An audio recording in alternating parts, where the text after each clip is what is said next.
बूढ़े माँ बाप का सम्मान, दिल को छू जाने वाली कहानी। एक 80 वर्षीय व्यक्ति अपने 45 वर्षीय उच्च शिक्षित बेटे के साथ अपने घर में सोफे पर बैठा था।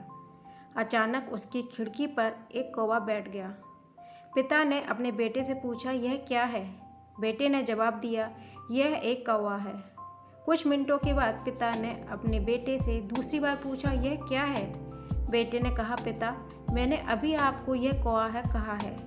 थोड़ी देर बाद बूढ़े पिता ने फिर से अपने बेटे से तीसरी बार पूछा, यह क्या है? इस समय बेटे के स्वर में कुछ जलन महसूस हुई। तब उसने अपने पिता से झुंझलाते हुए बोला, यह एक कौवा है, एक कौवा।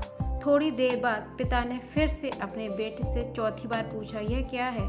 इस बार बेटा अपने पिता पर चिल्लाया, आप मुझसे बार बार एक ही सवाल क्यों पूछते रहते हैं?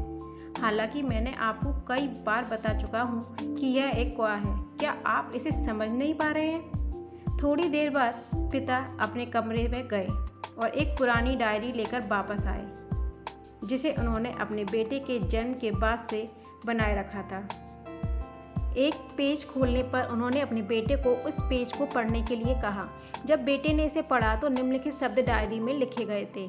आज मेरा 3 साल का छोटा बेटा सोफे पर मेरे साथ बैठा था जब खिड़की पर एक कौवा बैठा था। मेरे बेटे ने मुझसे 23 बार पूछा कि यह क्या है और मैंने उसे 23 बार जवाब दिया कि यह एक कौवा था। मैंने उसे हर बार प्यार से गले लगाया और उसने मुझसे 23 बार फिर से वही सवाल पूछा।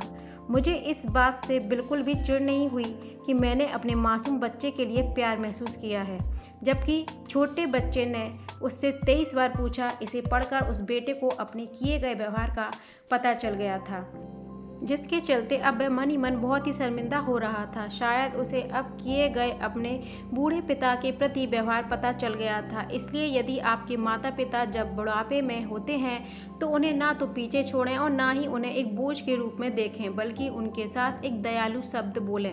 शांत, आज्ञाकारी, विनम्र और उनके प्रति दयालु बने। अपने माता पिता के प्रति विचारशील रहें। आज इस बात को कहें कि मैं अपने माता पिता को हमेशा खुश देखना चाहता हूँ। जब से मैं छोटा बच्चा था उन्होंने मेरी देखभाल की। उन्होंने हमेशा मुझ पर अपने निस्वार्थ प्रेम की वर्षा की है। उन्होंने आज समाज में मुझे एक व्यक्ति के रूप में प्रस्तुत करने के लिए तूफान और गर्मी को देखे बिना सभी पहाड़ों और घाटियों को पार किया। भगवान से प्रार्थना करें, मैं अपने बूढ़े माता पिता की सर्वोत्तम तरीके से सेवा करूँगा।